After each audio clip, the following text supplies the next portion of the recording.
ನಿನ್ನ ಜೊತೆ ನನ್ನ ಕತೆ ಸೀರಿಯಲ್ ಗುರುವಾರ ಸಂಚಿಕೆಯಲ್ಲಿ ಏನಾಗುತ್ತೆ ಅಂತ ಹೇಳ್ತೀನಿ ನೋಡಿ. ಅದಕ್ಕಿಂತ ಮುಂಚೆ ದಯವಿಟ್ಟು ನನ್ನ ಚಾನಲ್ನ ಯಾರೆಲ್ಲ ಸಬ್ಸ್ಕ್ರೈಬ್ ಮಾಡಿಲ್ಲ ಸಬ್ಸ್ಕ್ರೈಬ್ ಮಾಡ್ಕೊಂಡು ವಿಡಿಯೋ ನೋಡಿ. ಇಂದಿನ ಸಂಚಿಕೆಯಲ್ಲಿ ಅಜ್ಜಿ ಭೂಮಿಗೆ ಕ್ಷಮೆ ಕೇಳೋಕ್ಕೆ ಅಂತ ಬಂದಿರ್ತಾಳಲ್ಲ, ಕ್ಷಮೆ ಕೇಳಿದ ಮೇಲೆ ಶ್ರವಣ ಬನ್ನಿ ಹೋಗೋಣ ಅಂತೇಳಂತೆ. ಅಜ್ಜಿ ಒಂದು ನಿಮಿಷ, ಇಷ್ಟೊಂದು ದೂರ ಮನೆವರೆಗೂ ಬಂದು ಮನೆ ಒಳಗೆ ಬರ್ದಿರಾ ಹೋಗ್ತೀರಾ, ದಯವಿಟ್ಟು ಮನೆ ಒಳಗೆ ಬನ್ನಿ ಅಂತ ಭೂಮಿ ಕರೀತಾಳೆ. ಕ್ಷಮೆ ಕೇಳಕ್ಕೆ ಬಂದಿದ್ದೆ, ಕ್ಷಮೆ ಕೇಳಾಯಿತು, ನಾವಿನ್ನು ನೋಡ್ತೀವಿ ಅಂತ ಮನೆಯವರೆಲ್ಲ ಹೊರಡ್ತಾರೆ. ದೇವಿಯಾನಿ ನೀನು ಅಂದ್ಕೊಂಡಿದ್ದ ಸಾಧಿಸ್ಬಿಟ್ಟೆ ಅಪ್ಪ ಅಜಿತ್ ಅಂತೇಳ್ಬಿಟ್ಟು ಹಿಂಗೆ ತಪ್ಕೊಂಡ್ಬಿಡ್ತಾಳೆ. ಅದಕ್ಕೆ ಅಜಿತ್ ಎಷ್ಟೇ ಆಗಲಿ ನಾನು ನಿಮ್ಮ ಅಳಿಯ ಅಲ್ವೇನತ್ತೆ, ನಿಮ್ಮಂಥವ್ರು ಇದ್ದಾಗ ನಾನು ಏನು ಬೇಕಾದರೂ ಸಾಧಿಸ್ತೀನಿ ಅಂತ ಹೇಳ್ತೇನೆ. ಸರಿ ಭೂಮಿನ ಬೇಗ ಕರ್ಕೊಂಡು ಬಾ ಅಂತ ಹೇಳ್ಬಿಟ್ಟು ಅವಳು ಕೂಡ ಹೊರಡ್ತಾಳೆ. ಸತ್ಯ ನೀನು ಭೂಮಿನ ಕರ್ಕೊಂಡು ಹೋಗು, ನಾನು ಭೂಮಿ ಲಗೇಜ್ನ ತೊಗೊಂಡು ಬರ್ತೀನಿ ಅಂತ ಹೇಳ್ಬಿಟ್ಟು ಲಗೇಜ್ ತೊಗೊಂಬರೋಕ್ಕೆ ಅಂತ ಹೋಗ್ತಾನೆ ಸತ್ಯ. ಈ ಕಡೆ ಬೈಕಲ್ಲಿ ಭೂಮಿ ಮತ್ತು ನಮ್ಮ ಅಜಿತ್ತು ಇಬ್ಬರು ಮನೆಗೆ ಹೋಗ್ತಾರೆ. ಈ ಕಡೆ ಎಲ್ಲರೂ ಮನೆಗೆ ಬರ್ತಾರೆ. ಮನೆಗೆ ಬಂದಿದ ತಕ್ಷಣ ಅಂಜನಾ ಎಲ್ಲ ಹುಡುಕ್ತಾ, ಅಜ್ಜಿ ಭೂಮಿಯಲ್ಲಿ ಯಾಕೆ ಅವಳು ಬರಬೇಕಿತ್ತಾ, ಹಾಗಲ್ಲ ನೀವು ಹೋಗಿದ್ರೆ ನೋಡಿ ಕರ್ಕೊಂಡು ಬರೋದಿರಲಿ, ಅವಳ ಜೊತೆ ಅವಳನ್ನ ಮೆರವಣಿಗೆ ಬೇರೆ ಮಾಡ್ಕೊಂಬರ್ತೀರಾ ಅಂತ ತಿಳ್ಕೊಂಡಿದ್ವಿ ಅಂತಾಳೆ ಅಂಜನಾ. ಸರಿ ಅವಳು ಮನೇಲಿದ್ದಾಳೆ ಭೂಮಿ ಅಂತಾಳೆ ಅಜ್ಜಿ. ಈ ಕಡೆ ಭೂಮಿ ಮತ್ತು ಅಜಿತ್ ಕೂಡ ಬೈಕಲ್ಲಿ ಬರ್ತಾರೆ. ಅದೇ ತಕ್ಷಣ ಎಲ್ಲರೂ ಅಲ್ಲಿ ಬಾಗ್ಲತ್ರ ಹೋಗಿ ನಿಂತ್ಕೊಂತಾರೆ. ಸಂಗೀತ ಫುಲ್ ಖುಷಿಯಾಗಿ ಈರಿ ಒಳಗೆ ಬರಬೇಡಿ, ಭೂಮಿ ಒಂದು ವಾರ ಆದಮೇಲೆ ಮನೆಗೆ ಬರ್ತಿದ್ದಾಳೆ, ಆರತಿ ಮಾಡಿ ಒಳಗೆ ಕರ್ಕೊಂತೀನಿ ಅಂತ ಆರತಿ ತರ್ತೀನಿ ಅಂದಿದ್ದಕ್ಕೆ ಅಜ್ಜಿ ನಿಲ್ಲು ಸಂಗೀತ, ನಾನು ಇವಳು ಮನೆಗೆ ಹೋಗಿ ಇವಳಿಗೆ ಕ್ಷಮೆ ಕೇಳಿದ್ದು ಒಂದು ಹೆಣ್ಣಿನ ಬಗ್ಗೆ ತಪ್ಪಾಗಿ ಮಾತಾಡಿದ್ದಕ್ಕೆ, ಒಂದು ಹೆಣ್ತನಕ್ಕೆ ಅವಮಾನ ಮಾಡಿದ್ದಕ್ಕೆ, ಅದನ್ನು ಬಿಟ್ಟು ಇವಳನ್ನ ಮನೆಗೆ ವಾಪಸ್ ಬರಲಿ ಅಂತ ಅಲ್ಲ ನಾನು ಕ್ಷಮೆ ಕೇಳಿದ್ದು. ಅಜ್ಜಿ ನಿಮ್ಮ ಕರ್ತವ್ಯನ ನೀವು ಮಾಡಿದ್ದೀರ, ನನ್ನ ಕರ್ತವ್ಯನ ನಾನು ಮಾಡಬೇಕಲ್ವ ಅಜ್ಜಿ ಅಂತಾನೆ ಅಜ್ಜಿತ್ತು. ಇವಳನ್ನ ಮನೆ ಕರ್ಕೊಂಬರೋದು ನೀನು ಕರ್ತವ್ಯನ ಅಂತೇಳಿ. ಹೌದು ಅಜ್ಜಿ, ಇವಳನ್ನ ನಾನು ಕಟ್ಕೊಂಡಿರೋ ಹೆಂಡ್ತಿ, ಹಂಗಾಗಿ ನಾನು ಕರ್ಕೊಂಡು ಬರಲೇಬೇಕಲ್ವ, ಅದು ನನ್ನ ಕರ್ತವ್ಯ ಅಲ್ಲ ಅಂತಾನೆ ಅಜ್ಜಿತ್ತು.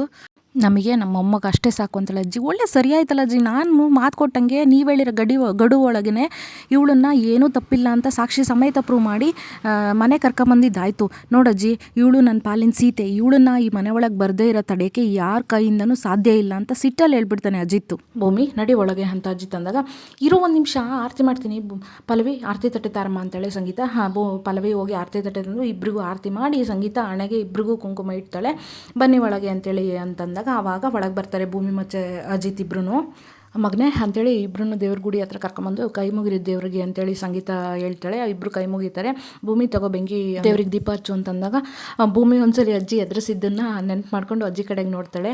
ಅಂದರೆ ಅನ್ನಪೂರ್ಣೇಶ್ವರಿ ಇರೋ ಅಡುಗೆ ಮನೆಗೆ ನಿನ್ನನ್ನು ಹೋಗಕ್ಕೆ ಬಿಟ್ಟಿಲ್ಲ, ಇನ್ನು ದೇವ್ರ ಮನೆಗೆ ಹೋಗ್ಬಿಡ್ತೀನ ಅಂತ ಅಜ್ಜಿ ಹಿಂದೆ ಬೈದಿರ್ತಾಳಲ್ಲ, ಅದನ್ನು ನೆನೆಸ್ಕೊಂಡು ಅಜ್ಜಿ ಕಡೆಗೆ ನೋಡ್ತಾಳೆ.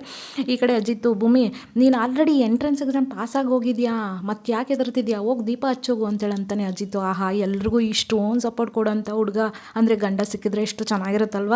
ಇದ್ರ ಬಗ್ಗೆ ನಿಮ್ಮ ಅಭಿಪ್ರಾಯನ ಕಮೆಂಟ್ ಬಾಕ್ಸಲ್ಲಿ ಕಮೆಂಟ್ ಮಾಡಿ ತಿಳಿಸಿ. ಈ ಕಡೆ ದೇವಿಯಾನಿ ಮತ್ತು ಅಂಜನಾ ಸಕ್ಕತ್ತಾಗಿ ಹುರ್ಕೊಂತಿರ್ತಾರೆ ಇವ್ರನ್ನ ನೋಡಿಬಿಟ್ಟು. ಭೂಮಿ ಹೋಗಿ ದೀಪ ಹಚ್ಚಿ ಬಂದು ಸಂಗೀತನ ಪಕ್ಕದಲ್ಲಿ ನಿಲ್ತಾಳೆ. ಅಪ್ಪ ದೇವ್ರನ್ನ ಬೆಳಗ್ಗೆ ದೀಪ ಹಚ್ಚುವಾಗ ನಾನು ಹಾಗೆ ಅರ್ಕೆ ಮಾಡ್ಕೊಂಡಿದ್ದೆ, ಇವತ್ತು ಬೆಳಗ್ಗೆ ನಾನು ದೀಪ ಹಚ್ಚಿದ್ದೀನಿ, ಸಂಜೆ ನನ್ನ ಸೊಸೆ ದೀಪ ಹಚ್ಚಕ್ಕೆ ಮಾಡಪ್ಪ ಅಂತೇಳಿ ನನ್ನ ಅರ್ಕೆ ಫಲಿಸ್ತು. ಈಗ ನಾನು ಕೊಟ್ಟಿರೋ ಮಾತನ್ನ ಉಳಿಸ್ಕೊಳ್ಳೋ ಟೈಮು, ಕೊಟ್ಟಿರೋ ಮಾತು ಉಳಿಸ್ಕೊಳ್ಳೋದ ಏನಮ್ಮ ಅಂತ ಅಜ್ಜಿತ್ ಕೇಳಿದಾಗ, ಕಲ್ಯಾಣೋತ್ಸವ ಮಾಡಿಸ್ತೀನಿ ಅಂತ ನಾನು ಅರ್ಕೆ ಮಾಡ್ಕೊಂಡಿದ್ದೀನಿ ಕಣೋ ಅಜ್ಜಿತ್ತು. ಅಮ್ಮ ಇದಕ್ಕೆ ನೀನೇನು ಹೇಳ್ತೀಯ ಅಂತ ಅಂದಾಗ ಅಜ್ಜಿ, ಈ ವಯಸ್ಸಲ್ಲಿ ಬೇಡ ದೇವ್ರ ಕಾರ್ಯ ಬೇಡ ಅಂದು ನಾನು ಯಾವ ಪಾಪ ಹೊತ್ಕೊಳ್ಳಿ, ಅಲ್ಲದೆ ಕಲ್ಯಾಣೋತ್ಸವ ಮಾಡಿಸಿದ್ರೆ ಈ ಮನೆಗೆ ಆಯಸ್ಸು ಸಮೃದ್ಧಿ ಕೂಡ ಸಿಗುತ್ತೆ, ಮಾಡಿಸಿದ್ರಾಯ್ತು. ಅಬ್ಬಬ್ಬಾ ಅಮ್ಮ ನೀನು ಒಪ್ಕೊಂಡಿದ್ದು ನನಗಂತೂ ತುಂಬ ಖುಷಿ ಆಯಿತು ಅಂತೇಳಿ ಸಂಗೀತ. ಈ ಕಡೆ ಅಂಜನಾ ಒಂದು ಹುರ್ಕೊಂತಿರ್ತಾಳೆ ಅಂದರೆ ಐಸು ಕೂಡ ಕರಗೋ ಅಷ್ಟು ಹುರ್ಕೊಂತ ಇರ್ತಾಳೆ. ಅದಕ್ಕೆ ದೇವಿಯಾನಿ, ಅಜಿತ್ ಭೂಮಿ ಸುಸ್ತಾಗಿರ್ತಾಳೆ, ಕರ್ಕೊಂಡು ರೂಮಿಗೆ ಹೋಗಪ್ಪ ಅಂತೇಳಿ ಅಂತಾಳೆ. ಅವಾಗ ಅಜಿತ್ತು ಭೂಮಿನ ಕೈ ಹಿಡ್ಕೊಂಡು ಕರ್ಕೊಂಡು ರೂಮಿಗೆ ಹೋಗ್ತಾನೆ. ಈ ಕಡೆ ಭೂಮಿ ರೂಮ್ ಒಳಗೆ ಬಂದು ಹಂಗೆ ಯೋಚನೆ ಮಾಡ್ತಾ ಇರ್ತಾಳೆ. ಅಂದರೆ ಹೋಗಿರ್ತಾಳಲ್ಲ ತವ್ರ ಮನೆಗೆ, ಮತ್ತೆ ವಾಪಸ್ ಬರ್ತೀನೋ ಹೆಂಗೋ ಅಂದ್ಕೊಂಡು ಅವಮಾನದ ಭಾರ ಹೊತ್ಕೊಂಡು ನಾನು ಈ ಮನೆಯಿಂದ ಹೊರಟಿದ್ದೆ, ನಾನು ಮತ್ತೆ ಈ ಮನೆಗೆ ಬರ್ತೀನಿ ಅಂತ ಯಾವ ಥರ ನನಗೆ ಭರವಸೆನೂ ಇರಲಿಲ್ಲ ಸಾಹೇಬ್ರೆ, ಆದರೆ ನೀವು ನನ್ನನ್ನು ಅಂಥ ದೊಡ್ಡ ಅವಮಾನದಿಂದ ಪಾರು ಮಾಡಿ ಮತ್ತೆ ಈ ಮನೆ ಕರ್ಕೊಂಡು ಬಂದ್ರಿ ಸಾಹೇಬ್ರೆ ಅಂತ ಅಜಿತ್ಗೆ ಹೇಳ್ತಾಳೆ ಭೂಮಿ.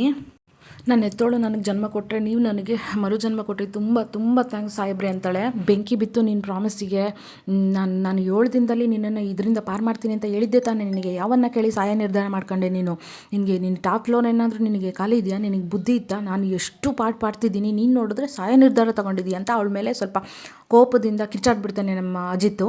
ನನ್ನ ಮಾತಿನ ಮೇಲೆ ನಂಬಿಕೆ ಇಲ್ಲ ಅಂದರೆ ಪರವಾಗಿಲ್ಲ, ಆ ದೇವ್ರ ಮೇಲೂ ನಂಬಿಕೆ ಇಲ್ವಾ ನಿನಗೆ, ಆ ದೇವ್ರ ಮೇಲೂ ನಂಬಿಕೆ ಕಳ್ಕೊಂಡ, ನಾನು ದಡ್ಡ ಫಸ್ಟ್ ಆಫ್ ಆಲ್ ಹಗಲು ರಾತ್ರಿ ನಿನಗೋಸ್ಕರ ಒದ್ದಾಡ್ತಾ ಇದ್ನಲ್ಲ, ಪ್ರತಿದಿನ ನಿದ್ದೆಗೆಟ್ಕೊಂಡು ನಿನ್ನ ಪ್ರಾಣಕ್ಕೆ ಕಾವಲಾಗಿದ್ನಲ್ಲ, ಅಷ್ಟೇ ಅದಕ್ಕಾದ್ರೂ ಒಂದು ಬೆಲೆ ಬೇಡವಾ, ಸಾಯಬೇಕು ಅಂತ ನಿನಗೆ ಹೇಳ್ತವ್ರು ಯಾರು, ನಿನಗೆ ಅಧಿಕಾರ ಕೊಟ್ಟವ್ರು ಯಾರು, ಸಾಯಬೇಕು ಅಂತ ಯಾರಿಗಿರುತ್ತೆ, ಪರಿಸ್ಥಿತಿ ಮನಸ್ಥಿತಿ ನನಗೆ ಆ ಥರ ಭಾವನೆ ಮೂಡಿಸ್ತು ಅಂತಾಳೆ.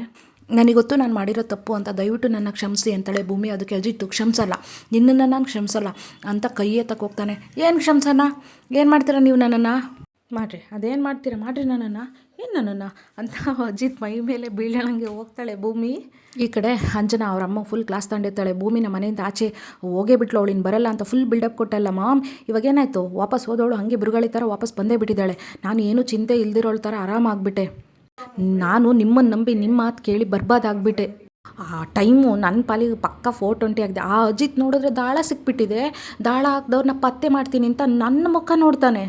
ನಾನೇ ಆ ಭೂಮಿ ಮನೆ ಬಿಟ್ಟೋಗಿರೋದಕ್ಕೆ ಕಾರಣ ಅನ್ನೋ ಥರ ಫಿಕ್ಸ್ ಆಗಿಬಿಟ್ಟಿದ್ದಾನೆ. ಮತ್ತೊಂದು ಕಡೆ ಆ ಡೂಪ್ಲಿಕೇಟು ಅವಳೇ ಆ ಶ್ರವಣ ಮತ್ತು ಶಾರದನ್ ನೀವು ಹೊಟ್ಟೆಲಿ ಹುಟ್ಟಿರೋ ನಿಜವಾದ ಮನಸ್ವಿನಿ ಥರ ನಾಟಕ ಮಾಡ್ತಾಳೆ. ಇದನ್ನೆಲ್ಲ ನೋಡ್ಕೊಂಡಿರೋಕ್ಕಾಗ್ತಿಲ್ಲ ಮ್ಯಾಮ್, ನೋಡ್ಕೊಂಡಿರೋಕ್ಕಾಗ್ತಿಲ್ಲ ಅಂತಂದರೆ ಏನು ಮಾಡೋಕ್ಕಾಗುತ್ತೆ ನಿನ್ನ ಕೈಲಿ? Do have any better plan ಅಂತ ಕೇಳ್ತಾಳೆ ದೇವಿಯಾನಿ. ಹೌದು ಇದೆ ನನ್ನ ಹತ್ರ, ಇದಕ್ಕಿಂತ ಬೆಟರ್ ಪ್ಲ್ಯಾನ್ ಇದೆ. ಬೆಟರ್ ಪ್ಲ್ಯಾನ್ ಅಂದರೆ ನಾನು ಇವಾಗಲೇ ಅಬ್ರಾಡ್ಗೆ ಹೋಗಿ ಪರ್ಮನೆಂಟಾಗಿ ಸೆಟ್ಲ್ ಆಗಿಬಿಡ್ತೀನಿ. ಅಜಿತ್ತು ಈ ಜನ್ಮದಲ್ಲಿ ನನಗೆ ಸಿಗೋದು ಸುಮ್ಮನೆ ಅನಿಸುತ್ತೆ. ನಾನು ಇವಾಗಲೇ ಸಿಡ್ನಿಗೆ ಫ್ಲೈಟ್ನ ಬುಕ್ ಮಾಡ್ತಿದ್ದೀನಿ ಅಂತ ಹೇಳ್ಬಿಟ್ಟು ಬುಕ್ ಮಾಡೋಕ್ಕೆ ಹೋಗ್ತಾಳೆ. ದೇವಿಯಾನಿ ಫೋನ್ ಕಿತ್ಕೊಂತಾಳೆ. ಮಾಮ್ ನನ್ನನ್ನು ಅಜಿತ್ ಜೊತೆಗೆ ಮದುವೆ ಮಾಡಿಸ್ತೀನಿ ಅಂತ ಅಲ್ಲಿಂದ ಕರೆಸ್ಕೊಂಡಿದ್ದು, ಆದರೆ ನಿನ್ನ ಕೆಪಾಸಿಟಿಗೆ ಮೀರಿದ್ದು, ನಾನು ದಯವಿಟ್ಟು ಬಿಟ್ಬಿಡು, ನಾನು ಹೋಗ್ತೀನಿ ಅಬ್ರಾಡ್ಗೆ ಹೋಗಿ ನನ್ನ ಪಾಡಿಗೆ ನಾನು ಬದುಕಂತೀನಿ. ಏನಂದೆ ನೀನು? ನನಗೆ ಏನೂ ಹಠ ಇಲ್ಲ ಅಂದ. ನನ್ನ ಕೆಪಾಸಿಟಿ ಏನು ಅಂತ ನಿನಗೇನು ಗೊತ್ತಿಲ್ಲ. ನನಗಿರೋ ಕೆಪಾಸಿಟಿಲಿ ಕಾಲು ಭಾಗನೂ ನಿನಗಿಲ್ಲ. ನನ್ನ ದಾರಿಗೆ ಅಡ್ಡ ಬಂದವ್ರಿಗೆಲ್ಲ ಬುಲ್ಡೋಸರ್ ಥರ ನುಕ್ಕೊಂಡು ಹೋಗಿದ್ದೀನಿ. ನೀನು ಈ ಥರ ಆಡೋದು, ಪುಕ್ಲಿ ಥರ ಆಡೋದು ನೋಡ್ತಿದ್ರೆ ನೀನು ನನ್ನ ಮಗಳೇನ ಅಂತ ಡೌಟ್ ಬರ್ತಿದೆ. ಸಣ್ಣ ವಿಷಯಕ್ಕೆಲ್ಲ ಈ ಪೇಷನ್ಸ್ ಕಳ್ಕೊಳ್ಳೋದನ್ನ ಸ್ವಲ್ಪ ಕಡಿಮೆ ಮಾಡು. ಬಾಯಾರಿಕೆ ಆದಾಗೆಲ್ಲ ತೆಂಗಿನ ಎಳ್ನೀರೇ ಬೇಕು ಅಂತಂದರೆ ಸಸಿನ ನೆಟ್ಟು 5 ವರ್ಷ ಕಾಯಬೇಕು. ಭೂಮಿ ಇವಾಗ ವಾಪಸ್ ಬಂದ್ಲು ಅಂದಿದ ತಕ್ಷಣ ಅದು ಭೂಮಿ ಗೆಲ್ವಲ್ಲ, ಅದು ಅಜಿತನ ಗೆಲ್ವ ಅಷ್ಟೇ. ಅದು ಸ್ವಲ್ಪ ದಿನದ ಮಟ್ಟಿಗೆ. ಒಂದು ಸಲ ಆ ಭೂಮಿ ಬ್ರೈನ್ ವಾಶ್ ಮಾಡಿ ಮನೆಯಿಂದ ಆಚೆ ಕಲಿಸಿದ ಈ ದೇವಯಾನಿಗೆ ಪರ್ಮನೆಂಟಾಗಿ ಅಜಿತ್ ಲೈಫಿಂದ ಪರ್ಮನೆಂಟಾಗಿ ಅವಳನ್ನು ಮನೆಯಿಂದ ಆಚೆ ಕಳಿಸೋದು ಕಷ್ಟ ಏನಲ್ಲ.